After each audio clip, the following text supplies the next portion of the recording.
So guys, आज हम जिस मूवी को देखने वाले हैं उसका नाम है क्रॉनिकल, जिसमें 3 दोस्तों को अचानक एक मिस्टीरियस क्रिस्टल की वजह से सुपर हीरो वाला पावर मिल जाता है। पर उन पावर्स का करना क्या है, इस चीज को लेकर तीनों के विचार ही अलग होते हैं, क्योंकि तीनों ना सिर्फ अलग घराने से बिलोंग करते थे, बल्कि उन तीनों के घर के हालात भी एक दूसरे से काफी अलग थे, जो कि हम इस मूवी के शुरुआत में एंड्रू के साथ देखते भी हैं, जो ना सिर्फ अपने माँ के कैंसर से परेशान था, बल्कि वो अपने पिता के हाथों हर रोज पिटकर तंग आ चुका था। इसलिए वो एक कैमरा खरीदकर उसे हर वक्त अपने साथ रखता है, यहाँ तक कि स्कूल में भी, जिसकी वजह से कोई भी उसका मजाक उड़ाने का मौका नहीं गवाता। इन शॉर्ट, एंड्रू को सपोर्ट करने वाला वहाँ कोई नहीं था, सिवाय उसके इकलौते दोस्त और उसके चचेरे भाई मैट के, जो जब भी एंड्रू के साथ होता वो एंड्रू को मुसीबत से दूर रखने की कोशिश करता। जिसमें इसी दौरान वो मैट के साथ एक पार्टी में जाता है, पर वहाँ भी कुछ लड़के उसका और उसके कैमरे का मजाक उड़ाते हुए उसे वहाँ से बाहर फेंक देते हैं। जिसमें इसी बीच स्टीव नाम का एक लड़का आकर उससे मिलता है, जिसे असल में उसके कैमरे का जरूरत था, क्योंकि स्टीव और मैट को कुछ ऐसा मिला था जिसे वो रिकॉर्ड करना चाहते थे।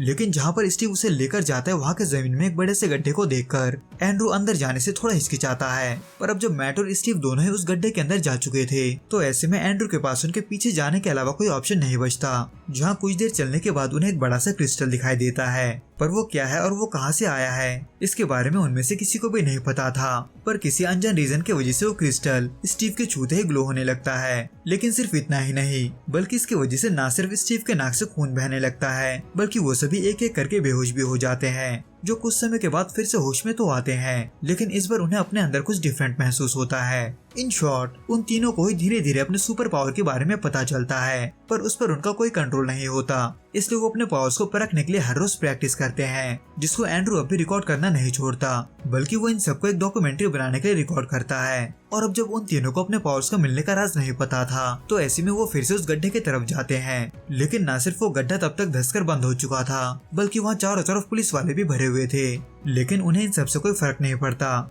बल्कि वो सभी पावर्स के मिलने से खुश थे, खास करके एंड्रू, जो अपने पावर्स को इम्प्रूव करने की कोशिश में उसकी बीमार माँ को भी इग्नोर करने लगा था। यहाँ तक कि उसे जब भी मौका मिलता अपने दोस्तों के साथ तब वो अपने पावर्स को यूज करता, और ऐसे ही देखते देखते तीनों बहुत ही अच्छे दोस्त बन जाते हैं। पर एक दिन जब इनके गाड़ी को कोई ओवरटेक करने की कोशिश कर रहा था, तब एंड्रू मजे के लिए अपने पावर्स को यूज करता है। लेकिन वो छोटा सा मजाक उस गाड़ी का एक्सीडेंट करवाने के लिए काफी था, जिसको देखकर जहां बाकी के 2 आदमी को बचाने के लिए भागते हैं, वही एंड्रू बस वहां से भागने की सोचता है। इन शॉर्ट, एंड्रू को इसका जरा सा भी पछतावा नहीं था कि वो किसी को जान से मारने वाला था। इसलिए एंड्रू के इस बर्ताव को देख मैट पावर्स को यूज करने के कुछ रूल्स बनाता है, जो कि एंड्रू को बिल्कुल पसंद नहीं था। लेकिन फिर भी उसको मजबूर करते हुए सेफली प्रैक्टिस करने के लिए एक सुनसान फैक्ट्री में बुलाता है, ये देखने के लिए कि उनके पास उड़ने का पावर है या नहीं। हालांकि शुरुआत में उनके लिए उड़ना आसान नहीं होता, लेकिन गिरते पड़ते वो कुछ समय के बाद उड़ना भी सीख जाते हैं। वैसे तो देखने में स्टीव अपने पावर्स को सबसे अच्छे से कंट्रोल करता था, पर अपने पावर्स को सबसे ज्यादा यूज करने की वजह से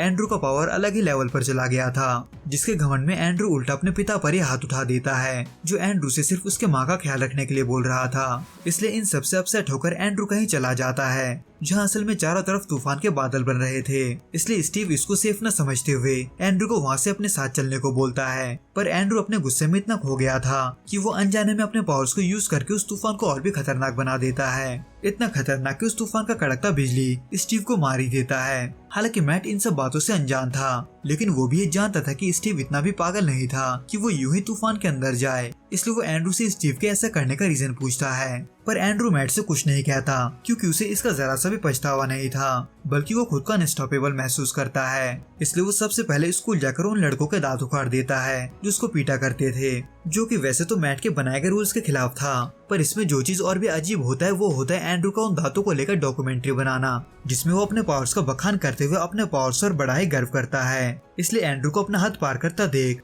मैट उसे वार्निंग के तौर पर पंच मारने जाता है। पर अब जब एंड्रू मैट से कहीं ज्यादा पावरफुल था, तो ऐसे में वो चाह कर भी कुछ नहीं कर पाता, जिसको रियलाइज करने के बाद एंड्रू न सिर्फ लोगों को लूटता है, बल्कि वो उन्हें मारने भी लग जाता है। हालांकि इस दौरान एंड्रू भी एक ऐसे हादसे का शिकार बन जाता है, जो कि उसे जख्मी करके उसे हॉस्पिटल पहुंचाने के लिए काफी था, जहां पर एक दिन एंड्रू का पिता उससे मिलने आता है, ये बताने के लिए कि उसकी माँ भी इस दुनिया में नहीं रही, जो कि एंड्रू के लिए बुरा खबर तो था ही। लेकिन उसको गुस्सा तब आ जाता है जब उसका पिता उसके माँ के मौत का जिम्मेदार उसको बताता है। इसलिए गुस्से से भरा हुआ एंड्रू अपने पिता को पीटते हुए उसे हॉस्पिटल से ही नीचे फेंकने जाता है, जिसको होते हुए मैट भी सभी के साथ टीवी पर देख रहा था। इसलिए वो एंड्रू को रोकने के लिए हॉस्पिटल जाता है, पर मैट को हॉस्पिटल में देखकर एंड्रू और भी गुस्सा हो जाता है, खास करके इसलिए क्योंकि मैट उसके पिता को बचाने की कोशिश कर रहा था, जिसको देखकर एंड्रू अपने दोस्तों को बुलाते हुए मैट को मारने जाता है। हालांकि वहाँ के लोगों और पुलिस वालों ने ऐसा कुछ पहले कभी नहीं देखा था, पर वो फिर भी एंड्रू को रोकने की कोशिश में उस पर गोली चलाते हैं, जिससे एंड्रू को तो कुछ नहीं होता, पर वो भी मजे के लिए न सिर्फ पुलिस को मारने लगता है बल्कि वहाँ के लोगों को भी। इसलिए बेकसूरों को चोट पहुंचता देख मैट भी आखिर में सीरियस होकर एंड्रू को रोकने की कोशिश करता है, पर अब जब एंड्रू कुछ ज्यादा ही पावरफुल था तो ऐसे में वो सामने से उसे नहीं हरा सकता था। इसलिए मैट ना चाहते हुए भी अपने इकलौते दोस्त को पीछे से हमला करके उसे मार देता है, क्योंकि उसे समझा पाना नामुमकिन था। हालांकि इन सब के बावजूद भी मैट अपने और एंड्रू के दोस्ती को नहीं बोलता, इसलिए वो एंड्रू की याद में उससे माफी मांगते हुए उसके कैमरे को तिब्बत के पहाड़ियों के बीच छोड़ता है और तिब्बत में ये जानने के लिए निकल जाता है कि आखिर उनको पावर मिला कैसे। तो दोस्तों इस वीडियो में बस इतना ही। आपको ये वीडियो कैसा लगा आप हमें कमेंट करके जरूर बताना। मैं आपसे फिर मिलूंगा कुछ नए और ऐसे अनोखे मूवीज के साथ। अगर आपको ये वीडियो पसंद आए तो प्लीज इस वीडियो को लाइक, शेयर और प्लीज इस चैनल को सब्सक्राइब जरूर करें। Till then good bye and be safe.